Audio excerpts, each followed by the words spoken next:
Lalu bertemu kembali dengan saya Buni Adi Mubala.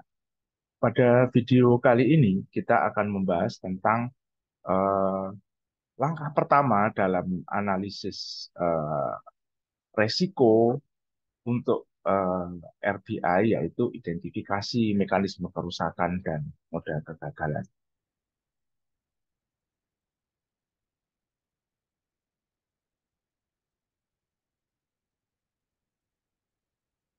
Nah, langkah-langkah umum analisis resiko untuk risk-based inspection atau untuk proses RBI itu diawali dengan identifikasi bahaya, identifikasi mekanisme kerusakan, dan modal kegagalan. Nah, sebenarnya di RBI itu dalam konteks standar API 581, API mendefinisikan bahayanya ada dua, yaitu toxic release dan flammable release, yang konsekuensinya nanti bisa berupa ledakan atau kebakaran, dan yang toksik bisa berupa keracunan. Nah, kemudian modal kegagalannya itu sebenarnya hanya satu pada dasarnya, yaitu loss of containment atau kehilangan eh, kehilangan isi begitu ya, karena kebocoran. Nah, tinggal tipe kebocorannya saja yang berbeda-beda begitu. Kalau eh, korosi lokal, mungkin kebocorannya kecil seperti pinhole leak. Kemudian kalau tipe kerusakannya itu misalkan brittle fracture, maka kebocorannya berbentuk retakan begitu. Tapi pada dasarnya adalah loss of containment. Nah, yang agak rumit adalah identifikasi dari mekanisme kerusakannya, karena ini melibatkan analisis yang cukup luas terkait interaksi antara operating condition, material, dan fluida kerjanya.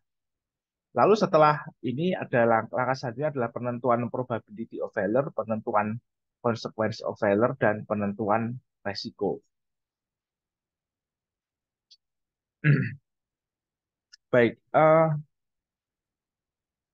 nah, standar analisis resiko dalam konteks RBI proses itu yang banyak digunakan adalah API 580, eh, Risk Based Inspection Recommended Practice. Jadi API 580 itu berisi guidelines dalam penerapan RBI.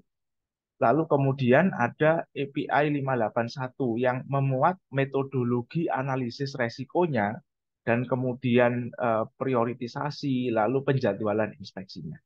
Nah, API 581 ini sudah memasuki tiga kali revisi, sudah ada tiga edisi. Edisi yang pertama tahun 2000, edisi kedua tahun 2008, dan edisi ketiga tahun 2016. Nah, sampai tahun 2020 itu masih edisi ketiga, tapi ada beberapa addendum gitu ya, atau perubahan-perubahan minor. Nah, mekanisme kerusakan yang di cover oleh API 581 itu ada beberapa ya. Yang pertama ada thinning atau internal corrosion. Thinning itu penipisan, penipisan dinding gitu ya, penipisan dinding plat. Lalu ada stress corrosion cracking, ada high temperature hydrogen attack, lalu ada creep, atau biasanya di API 581 edisi 2000 eh, modul ini dinamakan furnace tube modul. Mechanical fatigue tapi hanya untuk piping, untuk fatigue akibat vibration pada piping gitu ya. Kemudian ada brittle fracture atau patah getas, kemudian ada equipment lining damage, dan ada external damage atau external corrosion. Termasuk di dalam external corrosion ini adalah corrosion under insulation.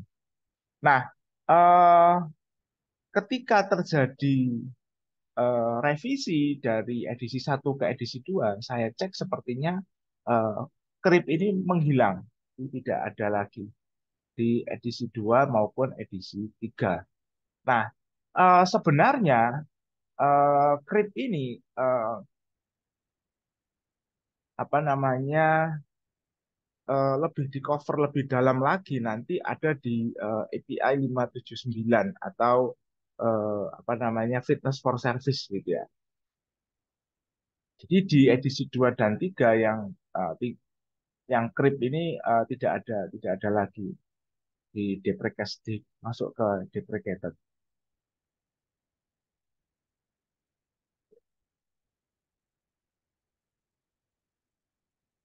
Nah,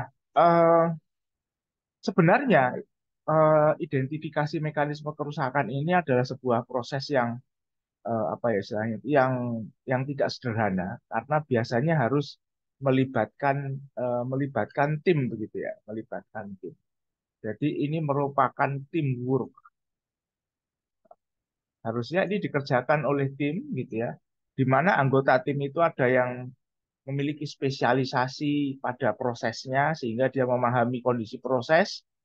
Kemudian ada mechanical engineer-nya gitu ya yang memahami material dan desainnya. Kemudian ada material material engineer-nya yang spesialisasi di mekanisme kerusakannya itu sendiri begitu yang memiliki spesialisasi dalam analisis kegagalan gitu. Nah, sebenarnya ini dikerjakan oleh tim dan tim ini bekerja apa namanya dengan mempertimbangkan hal berikut ini. Ini merupakan guideline yang diberikan oleh API 580. Nah, hal penting pertama yang harus diperhatikan adalah equipment design and current condition should be considered.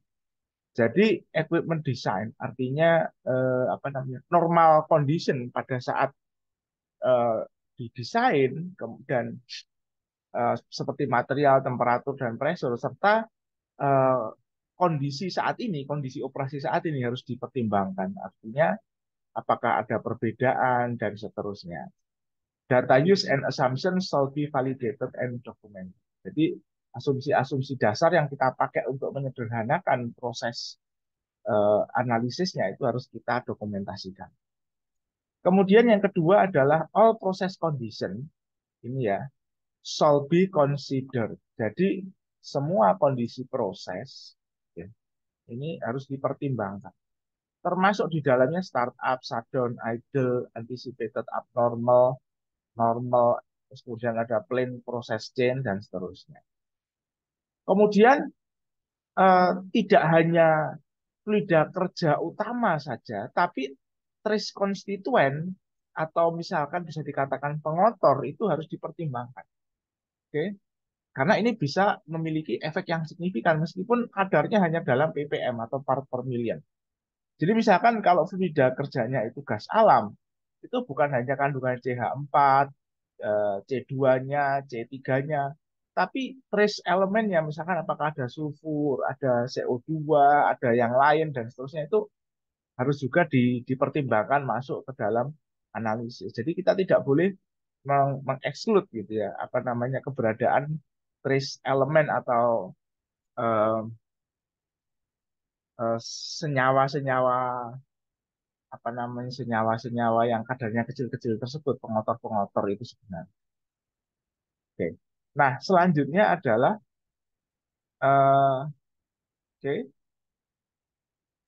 Jadi mekanisme kerusakan yang telah ada di dalam proses operasi di masa lalu yang sekarang sedang bekerja dan mungkin akan bekerja itu harus di list, harus dimasukkan ke dalam pertimbangan. Jadi bisa jadi ada mekanisme kerusakan yang dulu bekerja, tapi karena perubahan perubahan kondisi operasi mungkin mekanisme kerusakannya sudah berbeda lagi. Tapi ini harus tetap kita pertimbangkan dan dimasukkan ke dalam daftar identifikasi tersebut. Nah, selanjutnya adalah under certain circumstances, it may be preferable to list a specific damage mechanism and then list the various damage modes or ways that the damage mechanism may manifest itself. Jadi bisa jadi sebuah mekanisme kerusakan itu menimbulkan berbagai moda kerusakan. Gitu. Jadi tidak hanya satu. Ya, contoh misal di sini corrosion under insulation atau korosi di bawah insulasi thermal insulasi ya. Itu bisa jadi apa namanya mewujud itu sebagai general corrosion, korosi umum atau penipisan secara umum yang rajunnya merata atau korosi lokal. Oke. Nah, kalau general corrosion nanti dia bisa muncul sebagai kebocoran yang besar. Tapi kalau lokal corrosion mungkin apa namanya rilis pinhole leak saja, gitu ya, lubangnya kecil dan material yang dikeluarkan tidak banyak. Nah, ini nanti berpengaruhnya itu ke consequence analysis. Jadi kalau misalkan kita hanya mempertimbangkan bahwa dia oh mungkin hanya kita anggap hanya terjadi localized corrosion. Berarti nanti hanya pinhole leak tuh dan rilis materialnya ketika bocor itu cuma sedikit. Oke. Tapi kalau misalkan kita hanya mempertimbangkan apa namanya dianggap general corrosion, large burst itu bisa jadi meskipun nanti konsekuensinya lebih berat, tapi laju kerusakannya hasilnya kecil gitu karena dia biasanya yang lebih lebih cepat itu kalau localized corrosion daripada yang general corrosion. Nah, ini harus dipertimbangkan dan biasanya kita memilih kondisi yang terburuk gitu ya, as worst as reasonably possible gitu. Nah, next, it is often possible to have two or more damage mechanism at work on the same piece of equipment or piping component at the same time. Jadi bisa jadi di dalam ada thinning, di luar ada external damage. Bisa jadi di luar ada external damage, di dalam ada creep dan seterusnya. Nah, kalau contohnya di sini bisa jadi stress corrosion cracking itu bekerja bareng dengan korosi begitu, karena mungkin trace elemen yang menyebabkan korosi atau stress corrosion crackingnya itu sama, gitu ya.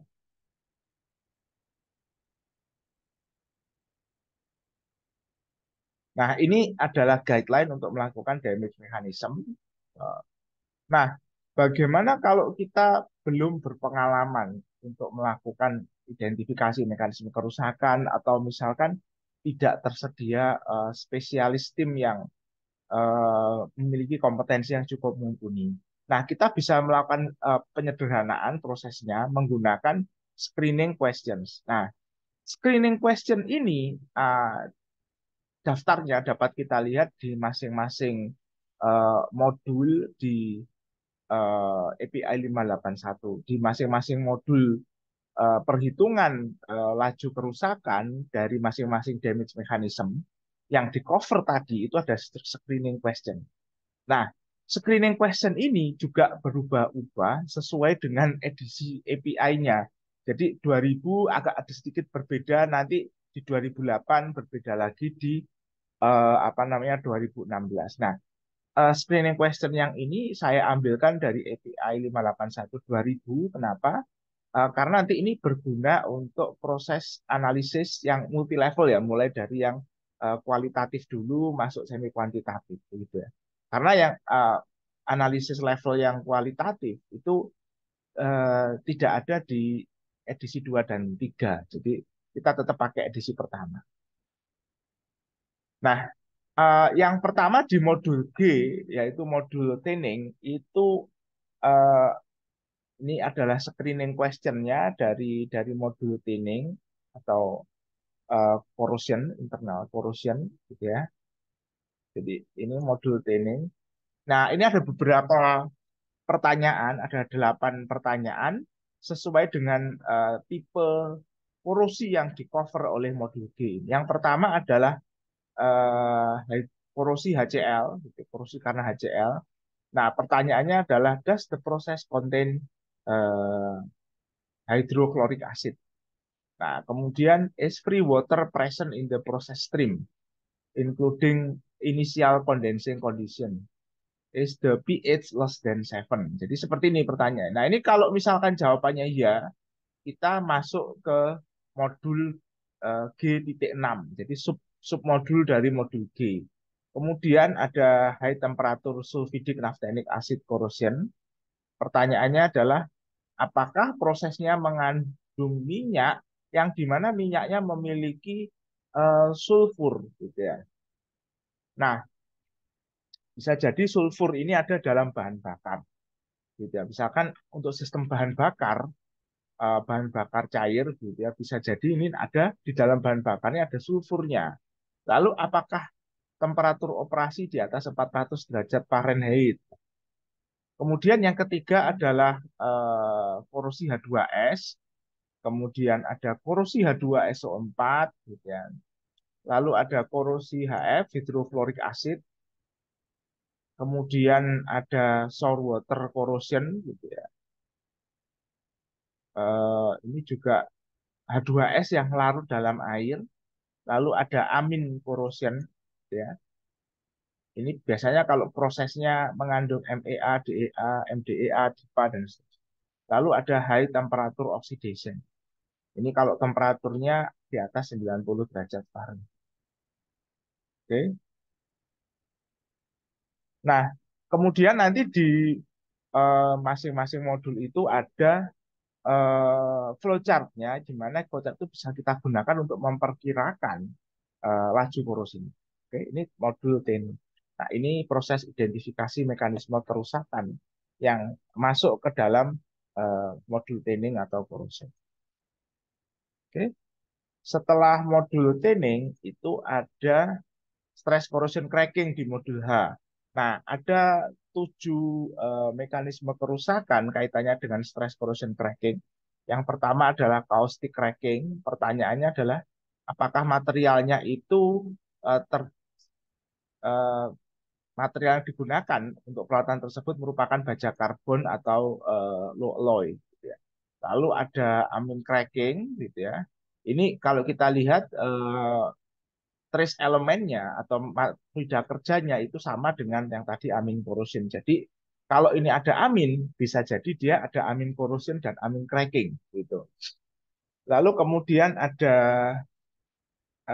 SSC, gitu ya. Eh, SSC ini sulfit H2S, sulfidic acid, SSC sulfidic stress corrosion cracking, kemudian hydrogen induced, yes, sulfidic corrosion cracking, lalu ada SO. SO ini singkat sohik ini stress oriented, gitu. Jadi ini arah retakannya nanti ngikuti arah tegangan, gitu. Ya. Nah, ini kebanyakan terjadi kalau materialnya itu karbon steel. Nah, kemudian di 5 itu ada polythionic acid cracking, PTA, polythionic acid. Nah, ini terjadi kalau materialnya stainless atau nickel based alloy. Kemudian ada chloride stress corrosion cracking, CLSCC. Ini kalau materialnya austenitic stainless steel. Kemudian ada hydrogen stress cracking. Ini kalau apa namanya materialnya asam fluorida. Oke, ini sorry, fluida kerjanya asam fluorida, ada mengandung asam fluorida, lalu materialnya berupa baja karbon atau low alloy. Oke. Nah, sama ya. Ini misalkan kalau ada keterangan if yes to both, proceed to H5. Jadi kalau kedua pertanyaan ini jawabannya ya, berarti berpotensi terjadi caustic cracking. Nah, kita harus masuk ke modul H5 untuk perhitungan damage rate-nya dan seterusnya. Oke. Next itu adalah high temperature hydrogen attack.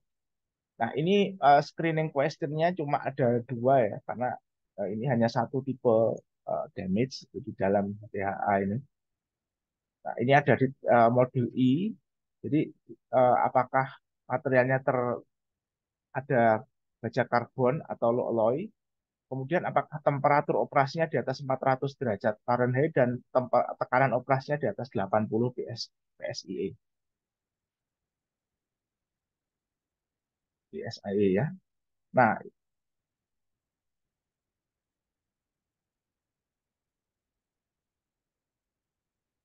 nah seperti apa high temperature hydrogen attack dan sebagainya itu sebenarnya nanti ada di apa namanya API 576 kalau tidak salah yang membahas lebih detail masing-masing mekanisme kerusakan tersebut.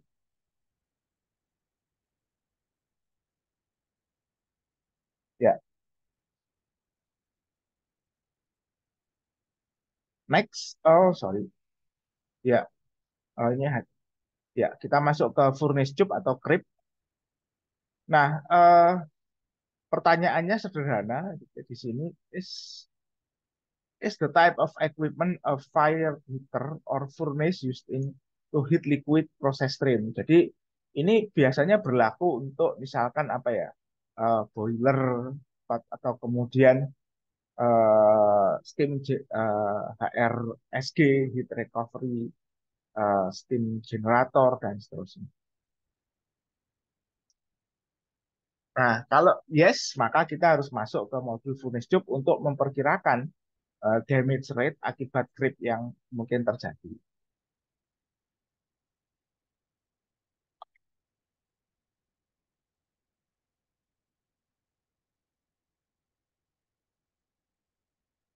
Kemudian apa namanya ada modul tentang mechanical fatigue, tapi ini hanya berlaku untuk piping. Jadi ini hanya digunakan untuk memperkirakan laju kerusakan akibat getaran pada pipa. Nah, kalau kita lihat pertanyaan pertamanya adalah is the equipment item a pipe.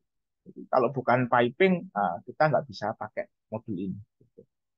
Kemudian yang penting adalah have there been past fatigue failures in this piping system or is there visible audible shaking? Jadi apakah pipanya itu bergetar yang getarannya itu mungkin suaranya terdengar atau eh, gerakan getarannya terlihat? Atau is there a source of cyclic vibration with approximately 50 feet gitu, and connected to the piping directly or indirectly. Jadi apakah ada sumber getaran yang jaraknya itu 50 feet yang kemudian terkoneksi ke piping. Jadi misalkan pipingnya terkoneksi dengan pompa, kompresor dan seterusnya yang merupakan sumber getaran gitu. Nah, jadi shakingnya, getarannya atau sumber getarannya itu boleh bisa jadi continue atau intermittent. Tetap harus masuk ke modul ini. Oke. Kemudian, nah ada juga catatan bahwa transient condition often cause intermittent vibration. Jadi kalau nah, misalkan pada saat startup atau shutdown itu kalau misalkan terjadi getaran itu juga harus diperhatikan.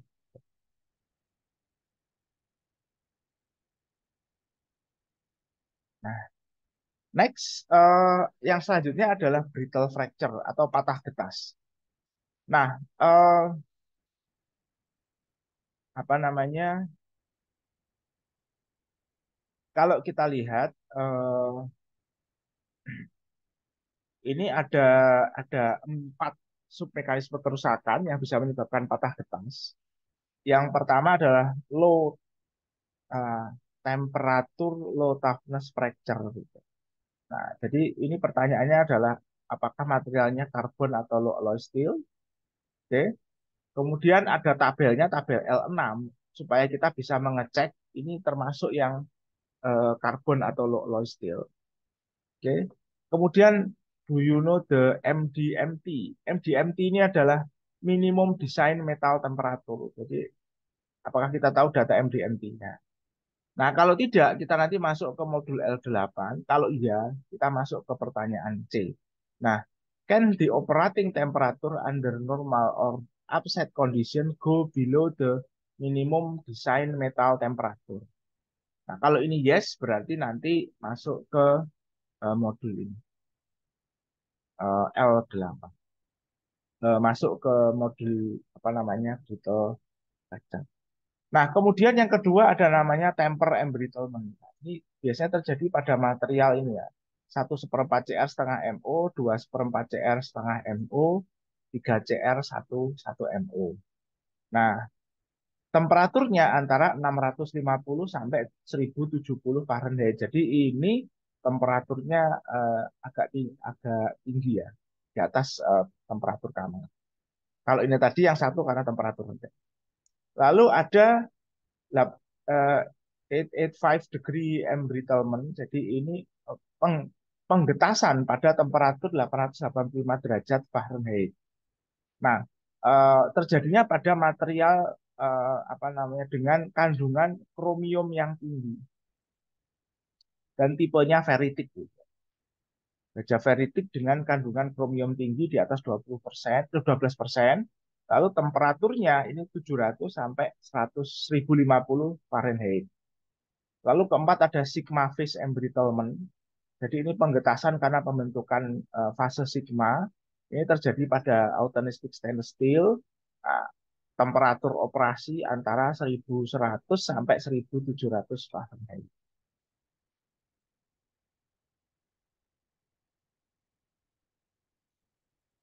Kemudian ada lining damage. Jadi kalau kemudian equipmentnya ada lining, ini harus masuk ke dalam modul ini begitu. Jadi biasanya kadang ada equipment yang materialnya sisi dalamnya diberikan lining untuk mencegah corrosion seperti itu. Nah, kalau ada lining dari datasheetnya, maka dia harus masuk ke modul modul M. Oke, selanjutnya adalah external damage atau external corrosion, termasuk corrosion under insulation. Nah, ini materialnya adalah baja karbon atau low alloy steel. Oke. Kalau no, kita masuk ke 4 gitu ya. Apakah materialnya austenitic stainless steel? Ini kalau no. Kalau yes, masuk ke pertanyaan 2, apakah operating temperaturnya antara 10 sampai 250 derajat Fahrenheit. Nah, apakah kemudian equipmentnya diinsulasi? Kalau diinsulasi masuk ke N4 gitu ya. Oke. Kalau tidak masuk ke modul N3 dan seterusnya. Kalau operating temperaturnya tidak masuk ya kita exit the modul, berarti tidak kemungkinan terjadinya mekanisme kerusakan ini kecil. Kemudian kalau materialnya austenitic stainless steel ini apakah operating temperaturnya antara 100 sampai 300 derajat eh, Fahrenheit gitu. Nah, kalau yes masuk ke pertanyaan 6, is the equipment insulated. Kalau insulated nanti masuk ke N6, kalau no masuk ke modul N5.